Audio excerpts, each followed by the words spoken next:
So far this week, as part of your 5-day superpowered self challenge, you've been exploring how you, in fact, do have and possess real life superpowers, as well as a little kryptonite or energy depleters along the way. You started by thinking about what it would feel like if you did, in fact, have superpowers and were a superhero, what those superpowers may be and why, and also what your energy depleter or kryptonite might look like and how it might show up. Then you actually discovered that you do, in fact, have real life superpowers through identifying your dominant elemental style. And then yesterday, I had you start to go through and think about what other elemental styles you may have in your life and work on the various teams, relationships, and people that you interact with, and even possibly sharing the elemental assessment with them so that they can identify where they have superhero powers and stressors. So now we're here at day 5.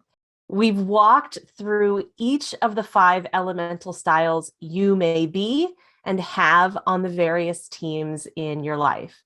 You learned about the depth, creativity, and slow pace of water, the determination, strength, and assuredness of woods, the encouragement, presence, and explosive energy of fire, the dedication, nurturing, and collaboration of earths, and the transformative, elevative, and exceptionalism of metals. While you may have 1 or 2 elements that are more dominant for you, remember that you actually possess all of the elements. And sometimes based on the team, the person, the environment, or the situation that you're in, you may take on the attributes or behaviors of another element. So yesterday, I had you start to think about the different elements that you might have in your life and work, the elements of the other people that you interact with on a daily basis. And this was really because it's when you collectively team up with others that you can be the most heroic, both for yourself and for them.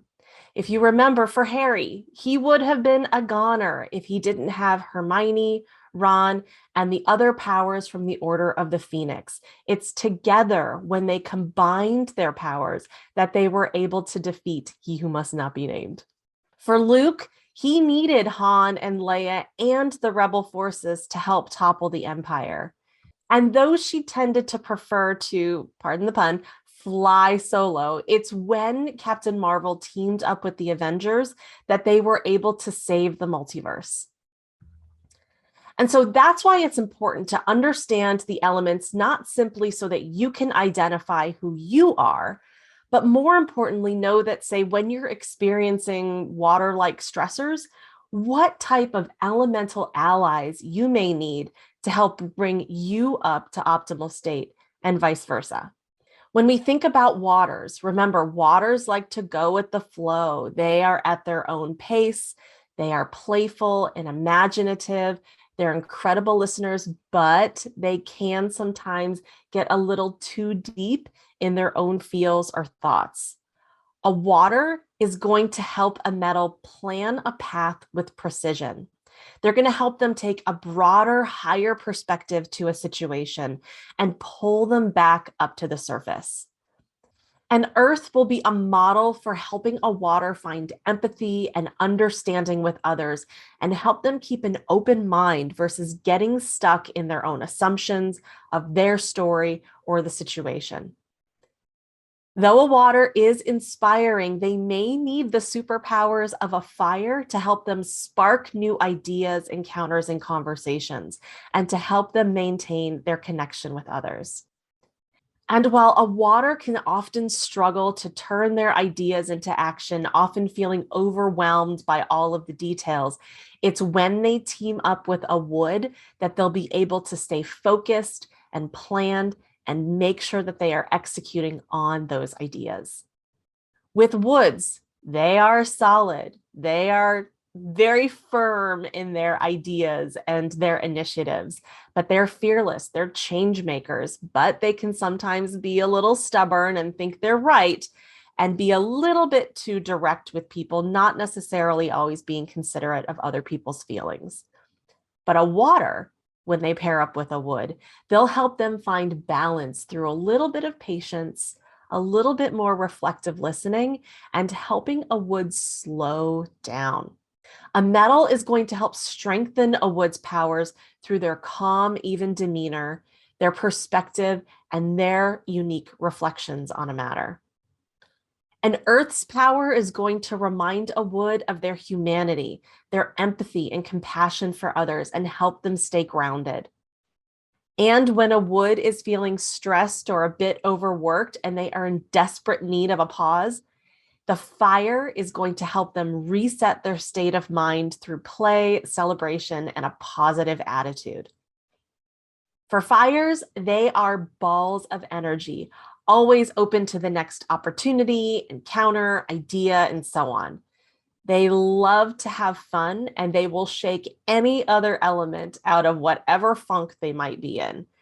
But because they're always seeking those new adventures, new encounters, they can sometimes appear a little bit flaky or they might struggle to focus, and they can often be guilty of burning the candle at both ends. That's where a wood is going to help a fire stay focused. They're going to keep them on task, but with calm and clarity. A water is going to be a best resource for a fire to slow down. And they'll help them reset and reflect and take a pause before they jump into the next big thing. If it appears that a fire is a bit too distracted and their focus is being pulled or their attention is in many different places, a metal is going to help a fire find balance, and they'll help them tune into their listening skills and help them resist the urge to interrupt others. And then lastly, the grounding energy and the influence of an earth will help a fire ensure that their attention is focused not just on the situation, but on the substance and having a deeper presence in the moment. For earths, they are all about staying grounded, they're thoughtful, compassionate, always thinking of others, and often putting others in front of themselves.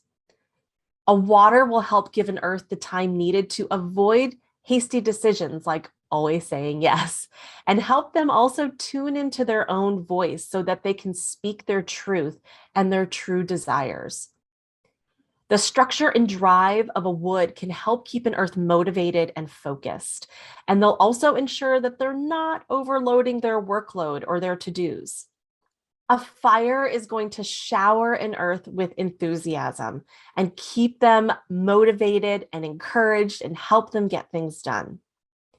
And while earths can often be risk averse and uncomfortable with change, it's the insight and knowledge and thoughtfulness of a metal that can help an earth find comfort and reassurance during those times of change.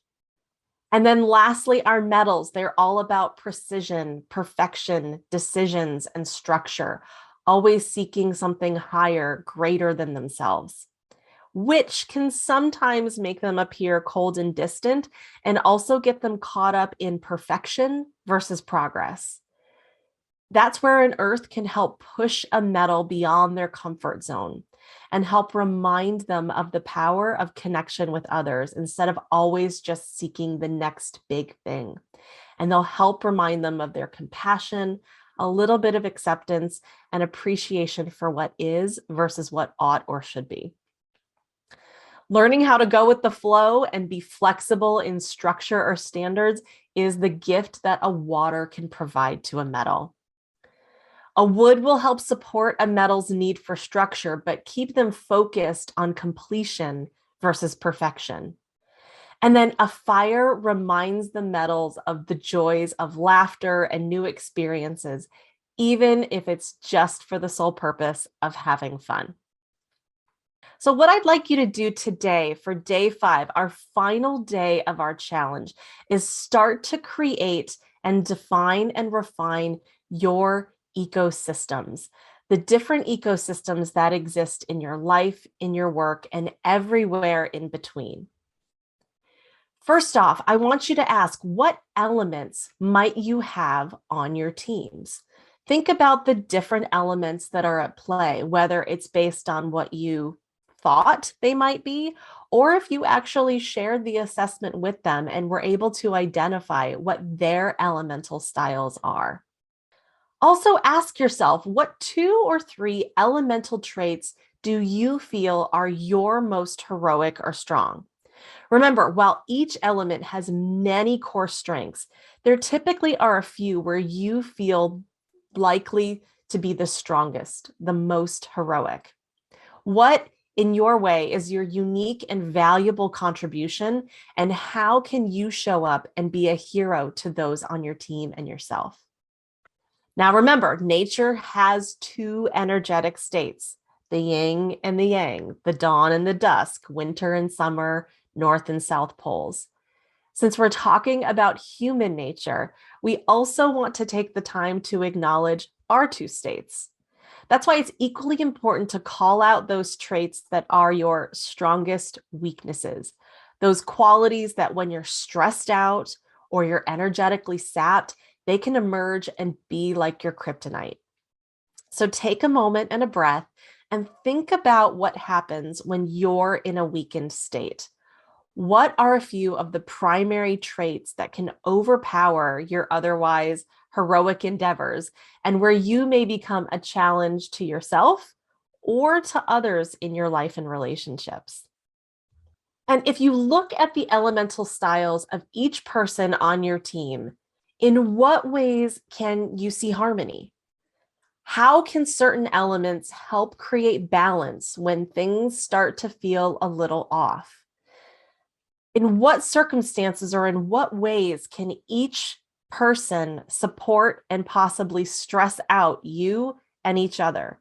Take a few moments to think about that, because it's important not just to know how you show up heroically, but also how those other elements might blend together to create either imbalance or harmony. Now, as you've learned over these last 5 days, these elemental styles are not meant to serve as an excuse or a rationale for why certain people can't get along or why you can't work together or have a strong relationship. These styles tend to serve as a way to illuminate in what ways you can support one another and help make your team a success. That's why, though, it's valuable to know what situations or instances are moments where team members need to step up or step back, and with who and when.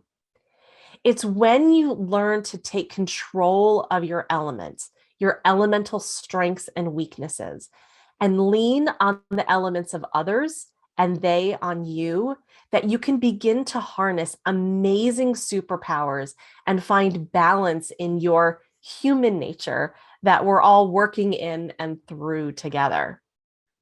So, what I'd like you to do for day 5 is to go through and start to plot out how you can be heroic to yourself and others in your life, as well as when there might need to be opportunities for you to lean on their heroic powers to help you show up as your strongest, best self. I've included a worksheet to help you work through this and to map out the various elemental teams and relationships that you have in your life and work. This is so critical to help you feel your best, but also to create virtuous relationships with those in your life and work. Is this going to take a little bit of work? Of course it's going to. Any greatness does. It's never something that happens by chance. If you want to create relationships in your life, in your work that are extraordinary, it requires a little bit of attention and intention. It's more than just showing up and hoping for the best or banging your head against a wall when you can't get along.